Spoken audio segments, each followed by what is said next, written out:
All right, let's get into it. Today, we're going to take a little break from all the noise of the modern world. We're going to dive into a few short verses that are just packed with centuries of wisdom.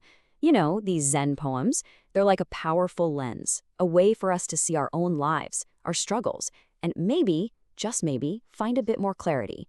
Our whole journey today really kicks off with one single, beautiful image. So we're starting with this verse because honestly, it just nails a feeling we all know, right? That endless search for something. It could be happiness, a sense of purpose, that next big thing we're all chasing. I mean, the person in this poem is searching so hard, climbing mountains, wearing out their sandals, only to come home and find the very thing they were looking for was right there, all along. This idea, it's the perfect setup for everything we're going to talk about. Yeah, that whole journey with the worn-out sandals, it leads us straight into our first big idea, the endless search. You know what I'm talking about. It's that thing we all seem to do, looking everywhere outside of ourselves for answers, for that feeling of contentment, for spring. And here's what's so powerful about this poem. It's all about the contrast, right? On one side, you have this picture of incredible effort, literally wearing out your shoes on this huge, epic quest. And on the other side, a discovery that takes zero effort. All it took was a moment of just noticing. Now, the point isn't that searching is a bad thing, not at all. It's really highlighting the incredible irony, isn't it? We completely wear ourselves out looking for stuff that's been right in front of our noses the whole time. So, when you think about it, that whole journey to find spring wasn't a failure, was it? In fact, it was totally necessary. It's what brought the poet back home. And that's where a tiny shift in attention, just smelling the plum blossoms, changed absolutely everything. The treasure wasn't out there somewhere on a mountain peak. It was revealed by just looking at the right here, right now, in a completely new way. Okay, so if the answer is all about seeing the right here in a new light, well, how in the world do we actually do that? And that question leads us right into part 2, seeing the world anew. This is where we get into a really core Zen idea. The fact that changing your inner perspective can completely reshape the world you see on the outside. Wow! I mean, what's so amazing about this verse is what it says about where we can find wisdom. See, that phrase, the long, broad tongue, that's a classic way of describing the Buddha's voice, teaching these deep, universal truths. So this verse isn't just saying, hey, nature's pretty. No, it's saying that the sound of a stream, the way a mountain just is, those are teachers too. It means the universe is basically giving a lecture 24/7. We just have to learn how to tune in. Let's just call this idea nature's servant. It's this amazing insight that all those things we barely notice, the rustling leaves, a flowing river, the sheer stillness of a mountain, they're not just background noise for our lives. They are actual expressions of reality itself, of how things work. And the best part? The lesson is always happening, always available, right here, right now. Okay, now just picture this for a second. You've got a farmer totally focused on this humble, earthy job of planting rice.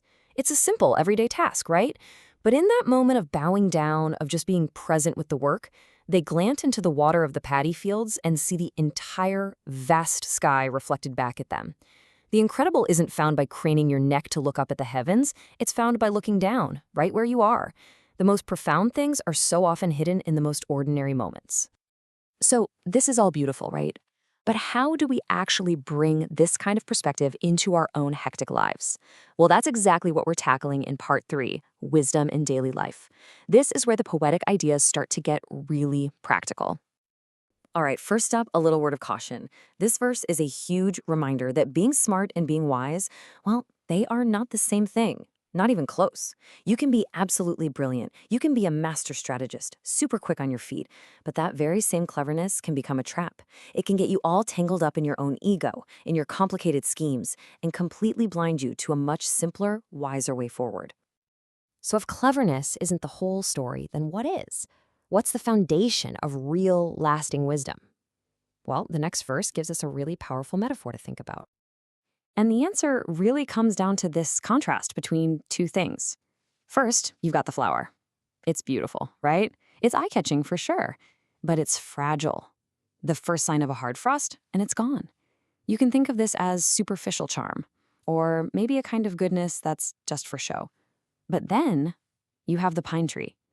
It's not as flashy, maybe not as dramatic, but it stays green and strong through the absolute worst of winter. That represents true, deep-rooted character. And that's what real wisdom is built on, that steady, enduring, pine tree kind of quality. So how do you actually grow that kind of pine-like quality in yourself? Well, it boils down to this really balanced approach. When it comes to other people, be lenient, practice forgiveness, try to understand where they're coming from, and learn to let things go. That's how your virtue grows. But when it comes to yourself, be strict. Maintain your discipline, hold yourself accountable, and never, ever stop learning. That's how you deepen your knowledge. It's this amazing 1-2 punch of being tough on yourself and gentle with others.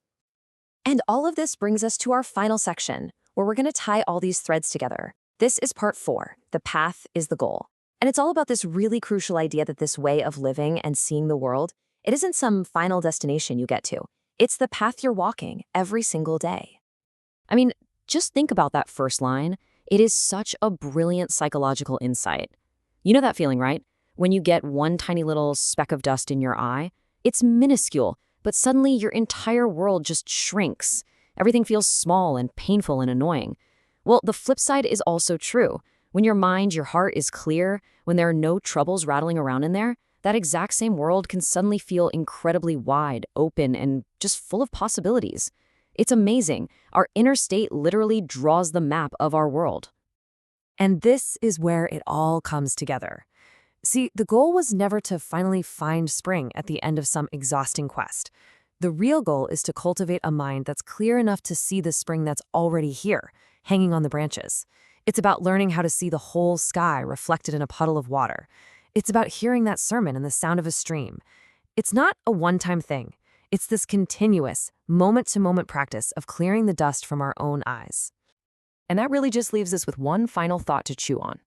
If it's true that our inner state shapes our perception of everything, then the potential for our world to grow, to become richer and bigger and more meaningful, well, that potential is entirely within our own minds.